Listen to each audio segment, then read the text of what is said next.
Welcome to the Know Yourself channel. We're making astrology known and understandable as the #1 priority. I'm the Scottish Astrologer, and in this video I'm going to explain to you all about planetary relationships. Now, planetary relationships is something you must know and able to accurately read a natal chart, and for all forms of astrology you need to know the planetary relationships, okay? Now I'm going to run through a list of the planets and what that planet sees as its friends, who it sees as neutral, which it doesn't really mind either way, and who it sees as its enemies, okay? So beginning with the sun sees the moon, Mars and Jupiter as his friends. It sees Mercury as neutral, doesn't mind them either way. And it sees Saturn and Venus as his enemies, okay? Now the moon, it sees the sun and Mercury as our friends. The moon is neutral and doesn't mind Mars, it doesn't mind Jupiter, Venus or Saturn. And the moon is the only planet which has no enemies. The moon doesn't see any other planet as its enemies, and that's the only planet where this occurs. Now Mars, he sees the sun, the moon and Jupiter as his friends. He doesn't mind Venus or Saturn, they are neutral to Mars. And Mars sees Mercury as his enemy. Moving on, Mercury sees the sun and Venus as its friends. It doesn't mind Mars, Jupiter or Saturn. Mercury is neutral with Mars, Jupiter and Saturn. And Mercury sees the moon as its enemy. Moving on, Jupiter, he sees the sun, the moon and Mars as his friends. He doesn't mind Saturn. Saturn is neutral with Jupiter. And Mercury and Venus, Jupiter sees as his enemies. Okay, moving on again. Venus, she sees Mercury and Saturn as friends of hers. She sees Mars and Jupiter as neutral, doesn't bother either way. And Venus sees the sun and the moon as her enemies. Now, last but not least, Saturn. Saturn, he sees Mercury and Venus as his friends. He doesn't mind Jupiter. Jupiter is neutral with Saturn. And Saturn sees the sun, the moon and Mars as his enemies. Okay, and now how this works basically, every planet has a zodiac sign which is its house or where it's in rulership. Okay, and let's just say Mars, okay, rules Aries.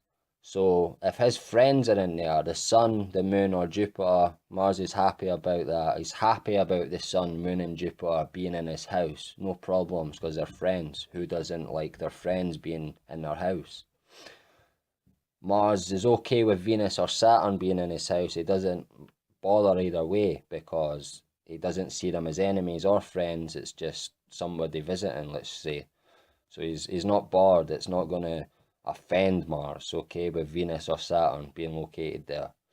Okay, even though Saturn is in detriment in Aries, but Mars, the planet whose house that isn't bothered about Saturn being located there. But let's just say Mercury, okay, the enemy of Mars, is located in Aries, his house. Then Mars has a real issue with that and does not like that being the case, okay?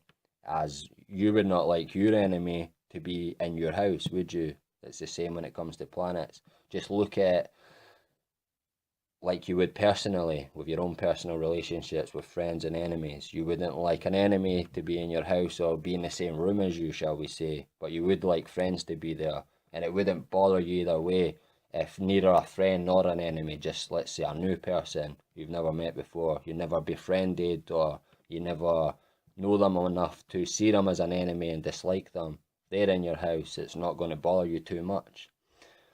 So that's how it works when it comes to houses, etc. Planets being located in there. And also aspects, okay? Look at it like this.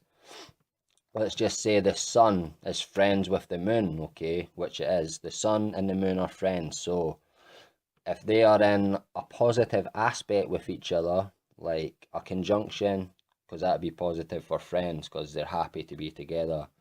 Or a trine or a sextile aspect, a harmonious and positive aspect, that is natural for friends and that's good.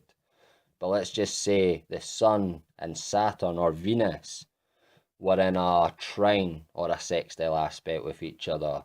Enemies being harmonious with each other is unnatural, and so this would cause issues on a chart seeing this sort of aspect between enemies.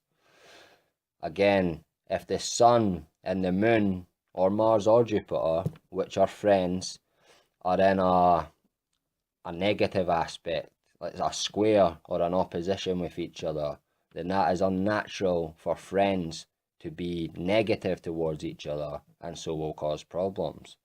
So that's basically how it works between planetary relationships, okay? That's why you must know which planets are friends, neutrals, and enemies with each other in order to fully and accurately be able to decipher a natal chart, etc. Okay guys, that's all for this video. A huge thanks for watching. Please like, share, subscribe. Don't forget to hit the bell at the right hand side of the subscribe button if you want notified of more videos from me. And please tell a friend about this channel. It truly helps me on my mission of making astrology known and understandable to all. A huge thanks again for watching guys. Have a great day and take care.